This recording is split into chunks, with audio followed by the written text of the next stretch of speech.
السلام علیکم۔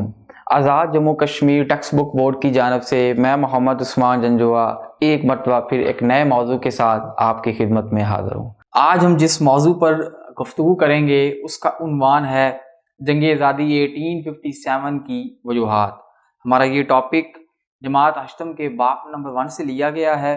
اس سے پہلے کہ ہم ڈائریکٹلی وجوہات کے اوپر بات کریں، میں اپنی اس ویڈیو کے اندر ان وجوہات کے پس منظر کے اوپر بات کروں گا، وہ ایک بیک گراؤنڈ آپ لوگوں کو بتاؤں گا، پھر آپ لوگوں کے لیے زیادہ آسانی ہوگی ان وجوہات کو سمجھنے میں۔ عزیز طلباء و طالبات، ہندوستان کو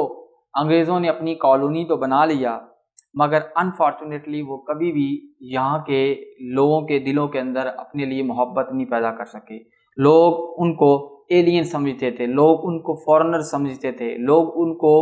غیر ملکی تسلیم کرتے تھے، ایون دو کہ انہوں نے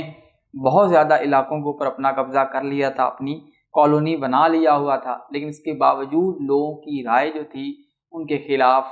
بہت زیادہ تھی، ان کے دلوں میں ابھی تک ان کے لیے نفرت موجود تھی۔ اور اس کی سب سے بڑی وجہ شاید یہ بھی تھی کہ آغاز ہی سے انگریزوں نے مقامی لوگوں کے ساتھ جس طرح کا رویہ اپنایا، جس طرح سے ان کو حقارت کی نگاہ سے دیکھا جاتا تھا، یا جس طرح کی استحصالی پالیسیوں کا آغاز انہوں نے کیا ہوا تھا، شاید ان تمام محرکات کی وجہ سے بہت عرصے سے لوگوں کے اندر ایک لاوا پک رہا تھا، جو کہ بالآخر 1857 کی وار میں پھٹ پڑا۔ اور اس لاوے کا جو مقصد تھا وہ یہ تھا کہ ہم نے ان کو یہاں سے باہر نکال پھینکنا ہے، ہم نے ان کو اس ملک میں اب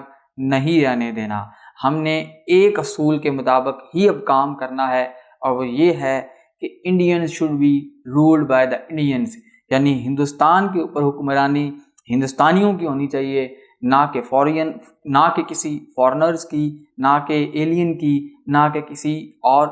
جو اقوام ہیں ان کی ہمارے اوپر حکمرانی ہونی چاہیے۔ تو لہذا اس مقصد کے لیے برصغیر میں موجود تمام اقوام نے متفقہ طور پہ یکجا ہو کے بڑے جذبے اور جوش کے ساتھ جو ہے جنگ آزادی کا اعلان کر دیا۔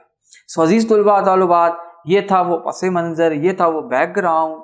اپنی اس ویڈیو میں ہم نے صرف آج کے اس پس منظر کو دیکھا ہے، اگلی ویڈیو میں ہم انشاءاللہ اس کی وجوہات کے اوپر ڈیٹیل کے ساتھ بات کریں گے۔ تب تک کے لیے اللہ حافظ۔